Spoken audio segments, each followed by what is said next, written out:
하루는 가르치실 때 갈릴리의 각 마을과 유대와 예루살렘에서 온 바리새인과 율법 교사들이 앉았는데 병을 고치는 주의 능력이 예수와 함께 하더라. 한 중풍병자를 사람들이 침상에 메고 와서 예수 앞에 들여놓고자 하였으나 무리 때문에 메고 들어갈 길을 얻지 못한지라. 지붕에 올라가 기와를 벗기고 병자를 침상째 무리 가운데로 예수 앞에 달아내리니 예수께서 그들의 믿음을 보시고 이르시되 이 사람아, 내 죄 사함을 받았느니라. 서기관과 바리새인들이 생각하여 이르되 이 신성 모독하는 자가 누구냐? 오직 하나님 외에 누가 능히 죄를 사하겠느냐? 예수께서 그 생각을 아시고 대답하여 이르시되 너희 마음에 무슨 생각을 하느냐? 내 죄 사함을 받았느니라 하는 말과 일어나 걸어가라 하는 말이 어느 것이 쉽겠느냐? 그러나 인자가 땅에서 죄를 사하는 권세가 있는 줄을 너희로 알게 하리라. 하시고 중풍병자에게 말씀하시되 내가 네게 이르노니 일어나 내 침상을 가지고 집으로 가라.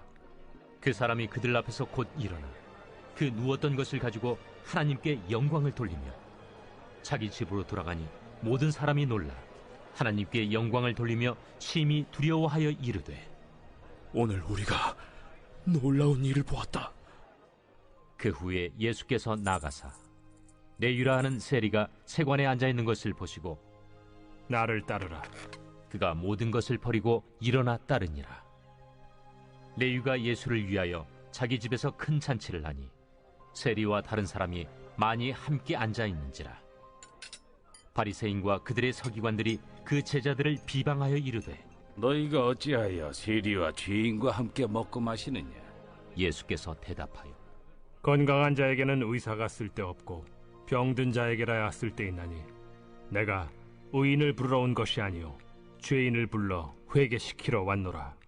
요한의 제자는 자주 금식하며 기도하고 바리새인의 제자들도 또한 그리하되 당신의 제자들은 먹고 마시나이다. 혼인집 손님들이 신랑과 함께 있을 때 너희가 그 손님으로 금식하게 할 수 있느냐? 그러나 그날에 이르러 그들이 신랑을 빼앗기리니 그날에는 금식할 것이니라. 또 비유하여 이르시되 새 옷에서 한 조각을 찢어 낡은 옷에 붙이는 자가 없나니 만일 그렇게 하면 새 옷을 찢을 뿐이요 또 새 옷에서 찢은 조각이 낡은 것에 어울리지 아니하리라.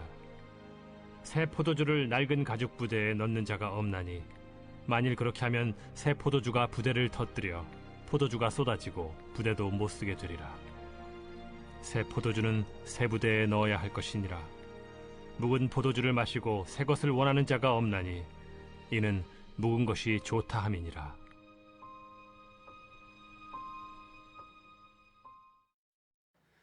예수님께서는 이 땅 가운데 오셔서 예수 그리스도를 바라보고 또 믿고 의지하는 자들의 삶 속에 이전의 것과 다른 전혀 새로운 것들로 우리의 삶을 회복시키시고 온전케 하신다라고 하는 사실을 말씀하고 있습니다. 그래서 사도 바울도 여러 서신을 보내면서 우리가 새롭게 되는 날 혹은 우리가 새로워지는 은혜 이런 표현들을 통하여서 우리가 예수 그리스도를 믿기 이전과 이후의 삶이 전혀 다른 삶이 되었다라고 하는 사실을 말씀하고 있습니다. 그렇게 주님이 우리를 새롭게 하시기 위해서 예수님의 사역을 통해서 우리에게 행하신 사역의 내용은 우리 인간 스스로 쌓아 올린 죄의 역사들 혹은 인간의 본성이 만들어낸 그 죄의 요소들을 예수님께서 마치 담을 허무는 것처럼 허물어 내시고 그 경계를 지우는 사역을 예수님께서 하셨다라고 말할 수 있을 것입니다. 누가복음 2장 말씀에도 보면 예수님의 오심을 설명할 때 하늘의 천사가 예수 그리스도의 오심의 탄생의 의미를 어떻게 설명합니까? 누가복음 2장 14절 말씀에 보면 지극히 높은 곳에서는 하나님께 영광이요 땅에서는 하나님이 기뻐하시는 사람들 중에 무엇이로다? 평화로다라고 말씀하고 있습니다. 결국 예수님께서 모든 경계를 허물어 내심을 통해서 그 장벽을 허물어 내심을 통해서 우리의 삶 가운데 하나님과 연합하여 하나가 되게 하시고 하나님께서 주신 은혜를 누리는 삶을 살아갈 수 있도록 하나님께서 열어놓으신 그런 새로운 길이 되셨다는 사실을 말씀하고 있는 것이죠. 사도 바울이 에베소 교회 편지하면서 에베소서 2장 14절 이하에 예수 그리스도의 사역과 삶의 내용을 이렇게 요약하듯 말씀해 놓았습니다. 그는 우리의 화평이신지라 둘로 하나를 만드사 원수된 것 곧 중간에 막힌 담을 자기 육체로 허시고 법조문으로는 계명의 율법을 폐하셨으니 이는 이 둘로 자기 안에서 한 세 사람을 지어 화평하게 하시고 또 십자가로 이 둘을 한 몸으로 하나님과 화목하게 하려 하심이라. 원수된 것을 십자가로 소멸하시고 또 오셔서 먼데 있는 너희에게 평안을 전하시고 가까운 데 있는 자들에게 평안을 전하셨으니 이는 그로 말미암아 우리 둘이 한 성령 안에서 아버지께 나아감을 얻게 하려 하십니다 라고 말씀하고 있습니다. 예수님의 사역을 잘 응축하여서 우리에게 설명해 놓은 말씀이라고도 볼 수 있을 것입니다. 예수 그리스도의 오심, 임마누엘의 은혜는 우리로 하여금 하나님과 화평하게 하는 데 목적이 있습니다. 그 하나님과 나 사이에 가로막힌 그 담벼락, 그 중간에 서 있는 담벼락은 어떤 담벼락이라고 말할 수 있을까요? 하나님과 나를 원수되게 만드는 죄의 담벼락입니다. 그리고 거기에는 인간 스스로 쌓아 올린 계명의 율법이라고 하는 것이 더 보태어져서 하나님께 나아갈 길이 막혀 있습니다. 때문에 우리의 삶에 주님께서 이 은혜를 하나님으로부터 우리가 풍성히 누리는 삶을 살 수 있도록 하기 위해서 주님께서는 죄의 담도 허물어 내셨고 율법이라고 하는 인간이 만들어내온 하나님께서 원래 주셨던 계명뿐만 아니라 여기에 인간의 것들을 덕지덕지 더 붙여서 하나님 앞에 도달할 수 없도록 만들어 놓은 그 모든 율법의 조항과 조문들, 이 모든 것들을 철폐하심을 통해서 하나님의 은혜를 우리로 누리는 삶을 살게 하셨다고 말씀하고 있습니다. 이 원수된 것을 허물어 내시고 사하시기까지, 그 모든 죄의 담벼락을 허무시기까지 주님이 선택하신 것이 무엇입니까? 원수된 것을 십자가로 소멸하시고라고 말씀하고 있습니다. 예수님께서 지금 사역의 현장 가운데 무수히 많은 사역을 하고 계시지만 종국에 십자가로 향하여 나아가시는 이유는 우리로 하여금 하나님과 화목할 수 있는 화평의 길이 바로 이 십자가를 통해서 주어지기 때문이라고 볼 수 있는 것이죠. 그래서 이 모든 일을 통해서 우리로 하여금 결국 어디에 도달하기를 원하십니까? 얼마든지 열어놓으신 예수 그리스도라고 하는 생명의 길을 통해서 하나님께로 나아갈 길을 얻게 하려 하십니다라고 말씀하고 있는 것입니다. 이 일을 위해서 예수님이 십자가 지신 것 아니겠습니까? 예수님께서 십자가를 지시던 그날 마가복음 15장 38절에서 말씀하고 있는 것처럼 성소 휘장이 위로부터 아래까지 찢겨져 둘이 되니라라고 말씀하고 있습니다. 그 길로 누가 나아간다는 것일까요? 하나님께 나아갈 길을 우리가 얻게 되었다라고 말할 수 있는 것입니다. 오늘 우리가 읽은 본문 누가복음 5장 17절 이하에 보면 예수님께서 이날도 사람들을 가르치고 계셨습니다. 갈릴리 및 유대의 모든 마을과 예루살렘에서 온 바리새파 사람들과 율법 교사들이 둘러 앉아 있는 자리였죠. 어떤 한 공간에 율법 교사, 바리새파 사람, 모든 영적 지도자들이 예수님이 하시는 사역을 보기 위해서 아마 모였던 것 같습니다. 그리고 예수님께서는 거기서 병을 고치시죠.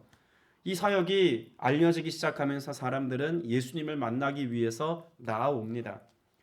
톰 라이트라고 하는 신학자는 이런 예수님께서 지금 사역하고 계신 이 공간이 예수님의 집일 것이다 라고 이야기하기도 합니다. 예수님께서 머물고 계신 집에 사람들이 지금 그렇게 많이 찾아와서 예수님의 사역을 기대하고 바라기 위해 나왔다는 것이죠. 근데 우리가 잘 알고 있는 것처럼 얼마나 많은 사람들이 모였던지 여기 예수님께로 나아갈 수 없는 사람이 있었습니다. 중풍병자와 그 중풍병자를 데리고 왔던 사람들입니다. 그래서 결국 무엇합니까? 그 지붕을 뜯어내고 그리고 예수님께로 이 중풍병자를 내리다라 그 병이 고침받도록 하는 이와 같은 사역의 모습을 그리고 있습니다. 이 집이 만일 톰 라이트라고 하는 학자가 이야기하는 것처럼 정말 예수님의 집이라고 생각해 본다면 예수님의 사역은 우리에게 이 모습을 통해서 좀 더 명확한 이미지로 우리에게 다가올 수 있습니다. 예수님께서는 자신의 지붕이 뜯겨나가는 것, 자기의 집의 지붕이 뜯겨나가는 것을 무엇하셨을까요? 허용하셨습니다. 그 경계가 허물어지는 것을 예수님께서 기꺼이 허용하시고 그 죄인된 그래서 중풍병자의 그런 연약함을 예수님께서 기꺼이 허락하셔서 그로 하여금 온전함의 지경에 이를 수 있도록 주님이 역사하셨다라고 볼 수 있는 것이죠. 자, 그런데 예수님께서 그 경계가 허물어지고 그래서 예수님께 나오는 그의 무엇을 보셨다고 말씀하고 있을까요? 20절 말씀에 보면 예수께서 그들의 믿음을 보시고라고 말씀하고 있습니다. 주님께로 나아오는 우리의 삶의 모습, 그런데 주님께서 그 열심을 보시는 것이 아니라, 열정을 보시는 것이 아니라 무엇을 보신다는 것입니까? 믿음을 보시고 그를 용납하여 치유하시고 회복하여 온전케 하신다라고 하는 사실을 말씀하고 있습니다. 우리가 하나님 앞에 나아가는 그러한 삶의 장애물들이 있습니다. 담벼락이 있고 죄로 인하여 규정되어지는 우리의 한계 상황이 있습니다. 우리가 아무리 노력해도 도달할 수 없는 삶의 지경, 하나님의 은혜의 지경이 있다는 이야기입니다. 근데 이걸 노력과 수고로움으로 나아가는 것이 아니라 결국 예수 앞에 서기까지 우리는 무엇을 가지고 나아갑니까? 믿음을 가지고 나아간다는 것입니다. 그렇게 우리가 믿음의 고백을 가지고 나아갈 때 예수를 힘입어 하나님께 나아갈 담력을 얻게 된다고 말하고 있는 것이죠. 히브리서 10장 19절 20절 말씀에 보면 그러므로 형제들아 우리가 예수의 피를 힘입어 성소에 들어갈 담력을 얻었나니 그 길은 우리를 위하여 휘장 가운데 열어놓으신 새로운 살 길이요 휘장은 곧 그의 육체니라라고 말씀합니다. 우리가 성소 안으로 하나님의 임재 가운데 나아갈 수 있는 길을 예수님을 통해서 얻게 되었습니다. 그러니까 오늘 본문이 보여주고 있는 장면의 내용을 우리가 다시 한번 정리하자면 우리가 열정을 가지고 처음에는 나아갑니다. 우리의 필요와 우리의 그런 소원을 가지고 주님 앞에 나아가죠. 그래서 우리 스스로 노력하여 마치 지붕을 뜯어내는 것 같은 열정과 열심을 가지고 나아갑니다. 그러나 종국의 주님이 보시는 것은 무엇입니까? 믿음을 보십니다. 그 믿음을 가지고 나온 자들이 단지 우리의 삶 가운데 삶의 문제만 해결받는 것이 아니라 그 믿음을 통해서 어디까지 도달합니까? 하나님 앞에 서는 은혜의 지경까지 도달합니다. 이것을 예수님께서 가르쳐 주시기 위해서 어떤 고백을 선포하시냐면 내가 병에서 노임을 받았다. 내 병이 온전히 치유되었다. 이렇게 말씀하신 게 아니라 뭐라고 말씀하셨다고요? 20절 후반부에 보면 이 사람아 내 죄가 용서받았다라고 말씀하고 있습니다.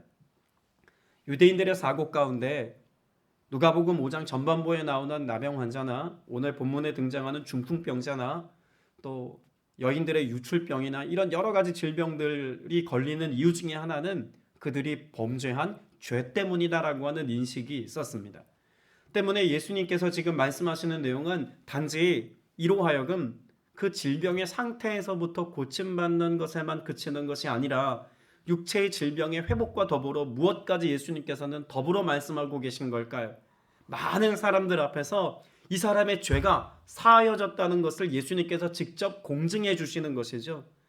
예수님께서 인정해 주시는 것입니다. 죄가 해결되었다. 그러면 결국 이 사람이 중풍병으로부터 고침받는 것과 더불어 죄의 문제가 해결되어졌다는 선언을 통해서 무엇할 수 있게 된 것입니까? 성전에 나아가 성소에 나아가 예배하고 하나님의 은혜를 누릴 수 있는 그 기회를 얻게 되었다는 말씀을 포함하고 있는 것입니다. 그러니까 지금 예수님의 이 사역은 단지 이 사람으로 하여금 육체의 질병의 문제만 해결해 주시는 것이 아니라 하나님 앞에 나아가 예배자로 설 수 있도록 죄의 문제를 해결받고 하나님의 거룩한 백성으로서의 삶을 누리며 살아갈 수 있는 모든 삶의 기반을 다 회복해 주신 것입니다. 그런 점에서 보면 중풍병자의 회복은 전인 치유라고 말할 수 있겠죠. 육체의 질병도 고쳐주셨고 또 죄의 문제도 해결해 주셔서 영적인 그런 회복의 역사도 주님이 함께 은혜로 누리게 하셨습니다. 그리고 그의 일상을 회복하게 하심을 통해서 그가 누구와 만나든 무엇을 하든 거리낌 없이 행할 수 있는 평강과 평화를 그 마음 가운데 주셔서 그로 하여금 진정한 자유를 맛보는 삶을 살아갈 수 있도록 은혜를 베푸셨다고 말씀하고 있는 것입니다. 여러분, 이것이 예수 생명의 능력입니다. 예수님의 생명을 가진 사람은, 예수님의 생명과 그 능력을 힘입은 사람은 단지 우리의 삶의 단순한 삶의 문제나 지엽적이고 부분적인 삶의 문제만 해결되는 것이 아니라 예수 그리스도를 믿는 믿음 안에서 우리의 삶의 모든 영역이 전혀 새롭게 되어지는 은혜를 누리게 된다고 말씀하고 있는 것이죠. 그래서 앞서 읽었던 에베소서 2장 14절 말씀에 보면 이 둘로 자기 안에서 한 새 사람을 지어라고 말씀하고 있습니다. 예수님께서 행하시는 은혜의 역사는 창조의 역사입니다. 화평의 주님이 오늘 내게 이루신 일은 바로 우리로 하여금 새롭게 되게 하는 그 생명의 역사를 일으키시는 창조의 역사라는 것입니다. 마치 태초에 하나님이 흙으로 사람을 빚으시고 그 안에 하나님의 숨결을 불어넣어서 생명, 살아있는 전혀 새로운 영적 존재가 되게 하신 것처럼 예수 그리스도를 믿음으로 말미암아 주님의 생명이 우리 안에 있게 되어서 마치 새로운 창조의 역사가 내 안에 일어난 것처럼 새롭게 하시는 은혜가 있다는 것입니다. 그런 점에서 저와 여러분은 이미 예수 그리스도를 믿는 믿음 안에서 새롭게 된 피조물인 줄로 믿습니다. 그리고 그 생명을 가졌기 때문에 우리가 어떤 은혜를 누리나요? 얼마든지 하나님께 나아가 우리의 삶을 의탁하고 맡기고 의지하고 주의 돌봄과 풍성한 사랑과 열매 맺으며 삶을 우리가 살 수 있다는 것을 분명히 알게 되는 것이죠. 그래서 예수님은 자신을 가리켜서 늘 무엇이라고 말씀하셨을까요? 특별히 요한복음 말씀에 보면 요한복음 11장 25절에 예수께서 이르시되 나는 부활이요 생명이니라고 말씀합니다.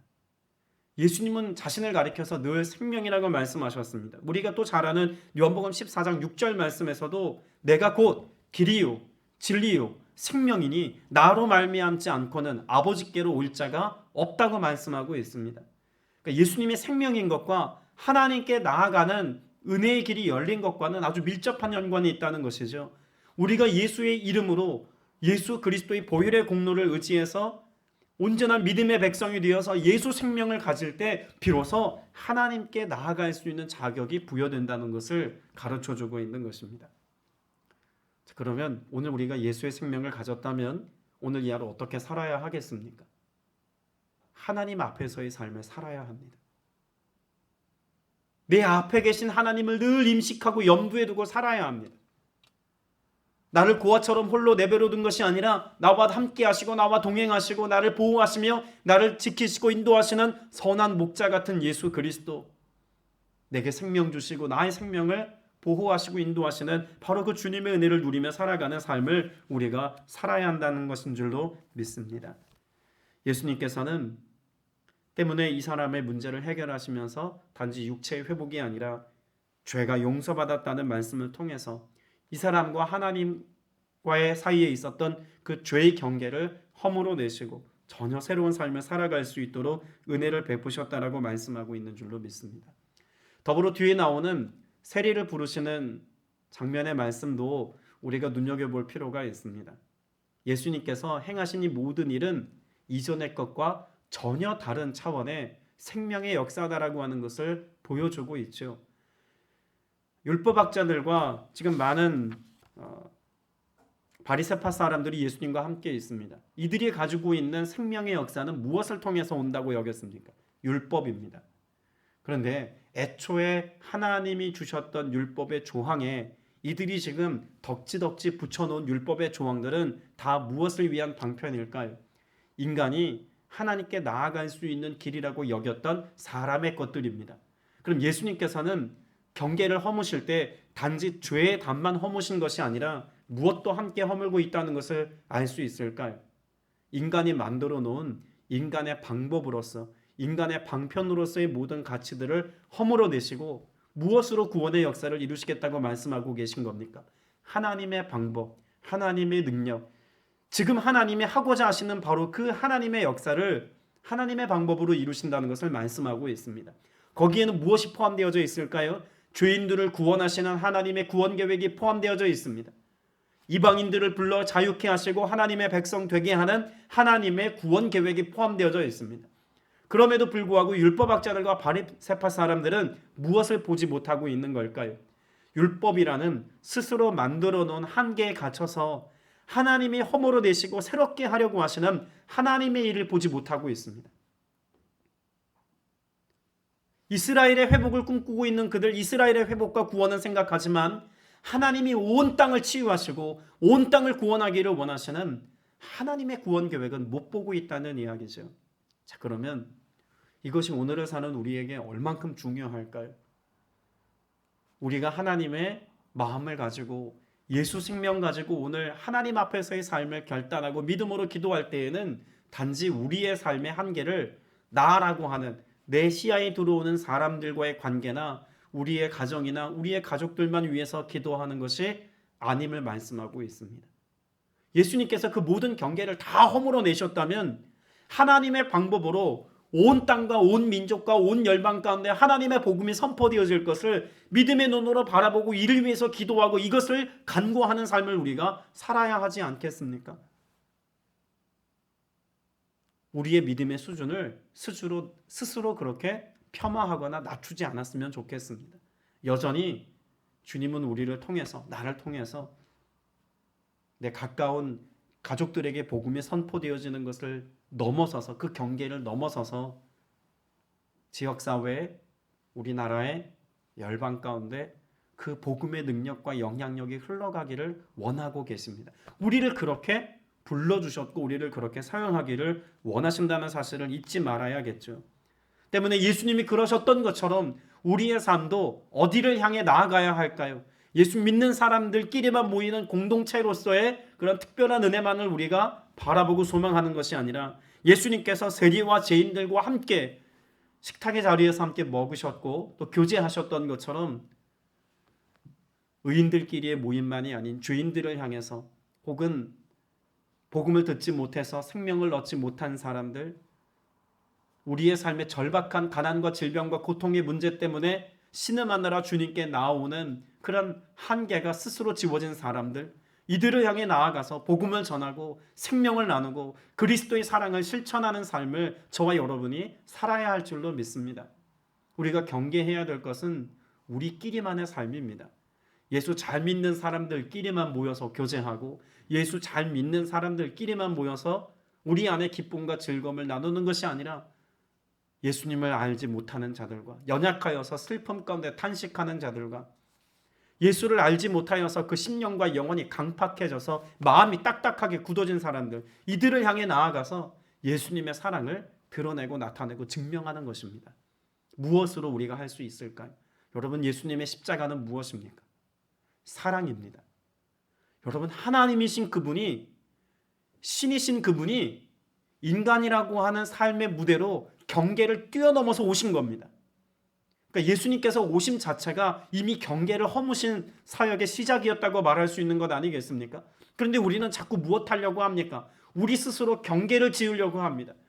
중세시대가 그랬고 서구 부흥의 시대인 19세기를 넘어서는 그 경계 지점에 부흥의 역사가 있기 이전 백인들끼리만, 예수 잘 믿는 사람들끼리만, 우리 교회, 교단, 교파라고 말해어지는 사람들끼리만 모여서 무언가를 하는 소위 말하는 영적 개토화가 늘 있었다는 이야기입니다. 이것이 깨어질 때 성령의 역사가 나타났고 이것이 깨어질 때 치유와 회복과 부흥의 역사가 일어났다는 이야기입니다. 오늘 저와 여러분에게 인간적인 욕심으로 만들어 놓은 우리만의 아성이 무너지는, 그래서 하나님의 진리와 법이 예수 그리스도의 사랑 안에서 완성되어지는 이 은혜를 맛보고 누릴 수 있는 저와 여러분 되시기를 주님의 이름으로 축복합니다. 여러분, 주님이 원하시는 교회, 주님이 원하시는 성도의 삶이란 어떤 삶일까요? 오늘 중풍병자가 예수님께 나아오기까지 그 지붕이 뜯겨 나아가는 것을 허용하신 예수님의 은혜가 있기에 이는 치유받았고 또 이는 온전해졌습니다. 예수님께서 경계를 허물고 세리가 베풀어놓은 그 잔치자리에 예수님께서 직접 나아가셨기 때문에 이들에게도 복음이 선포될 수 있었던 것입니다. 그래서 예수님께서는 어떤 비유의 말씀으로 오늘 본문의 내용을 정리하고 계실까요? 새 포도주는 어디에 담아야 한다고 말씀하나요? 새 가죽 부대에 담아야 한다고 말씀합니다. 왜 예수님께서는 이 비유의 말씀을 하셨을까요? 예수님이 이루려고 하시는 사역의 내용이 꼭 무엇과 같다는 겁니까? 새 포도주의 내용물과 같다는 이야기입니다. 이것을 위해서 무엇이 필요하다는 것일까요? 새로운 가죽 부대가 필요한 것처럼 지금 하나님께서 하려 하시는 새로운 구원의 역사, 그 십자가로 이루려고 하시는 구원의 방편을 따라야 한다는 것을 말씀하고 있습니다. 오늘 여기에 여러분의 영혼과 또 삶의 태도가 민감할 수 있기를 바랍니다. 오늘도 주님은 나를 새롭게 하시는 이 은혜를 통하여서 새로운 하나님의 역사를 이루어 가기를 원합니다. 근데 우리 인간의 생각은 끊임없이 어디에 머물까요? 과거의 것에, 어제 했던 생각에 머물러 있으려고 합니다. 인간이 보통 하루에 5만에서 6만 가지 생각을 한다고 해요. 근데 그 중에 약 2% 정도, 최대를 잡아서 약 2% 정도만 새로운 생각이고 나머지 생각들은 98%의 생각은 다 뭐 했던 생각일까요? 어제 했던 똑같은 생각 오늘 하고 어제 했던 걱정 똑같이 하고 그게 인간의 사고라는 것입니다. 우리에게 새로운 길을 여시고 새로운 사고와 새로운 가치와 새로운 능력을 가지고 살게 하시는 분은 예수 그리스도이십니다. 주님 안에서 말씀 안에서 나를 새롭게 하시고 새로운 길로 인도하시는 주님과 함께 새 생명의 역사를 풍성히 누리며 사는 오늘 되시기를 주님의 이름으로 축복합니다. 기도드리겠습니다. 모든 죄의 경계를 허물어내시고 인간의 육체의 한계를 넘어 주님께서 우리에게 하나님의 생명과 호흡을 가지고 살아갈 수 있는 은혜를 베풀어 주시니 참으로 감사드립니다. 이 모든 죄의 담벼락을 허물어내시듯 그 인간이 만들어 놓은 율법을 폐하신 것처럼 오직 하나님의 역사가 성령 안에서 하나가 되어지기까지 우리 안에 새로움의 역사로 여기 모여 기도하고 예배하는 모든 지체들 한 사람 한 사람의 삶 가운데 성취되어지고 이루어지는 것을 보게 하여 주시옵소서. 우리는 끊임없이 나만의 아성을 쌓으려고 합니다. 나만의 업적과 치적을 자랑하며 높여서 나의 모습을 돋보이게 하려고 하는 교만함 가운데 빠지기 쉽습니다. 주님, 우리가 사역의 현장 가운데서도 교회 공동체 안에서도 우리의 가정 안에서도 이런 스스로의 삶의 모습을 높이려고 하는 죄성이 드러나지 않게 하여 주시옵시며 주님의 영광을 드러내는 길이요 진리요 생명 되신 예수 그리스도로 인하여 이 모든 삶의 길이 열렸음을 인정하며 고백하며 믿음으로 살아가는 모두가 되게 하여 주시옵소서. 사단이 끊임없이 역사하려고 하는 죄의 역사들 오늘 주님의 도우심을 바라보고 믿음의 고백을 선포하며 기도할 때 다 허물어내 주시옵시며 주님께서 역사하시는 생명의 역사와 그 풍성함의 은혜를 온전히 맛보며 누리며 살아가는 모두가 되게 하여 주시옵소서. 주님께서 오늘도 우리에게 말씀하신 하나님의 방법과 하나님의 방편을 가지고 오늘을 살아가기를 원합니다. 주님, 우리를 감동케 하셨고 말씀을 붙잡고 기도하게 하여 주셨사오니 주님의 말씀의 능력이 그 응답의 은혜가 여기 모여 예배하는 모든 지체들 삶 속에 이루어지게 하여 주시옵소서. 부활이요 생명 되신 예수 그리스도 이름으로 간절히 기도드렸사옵나이다. 아멘.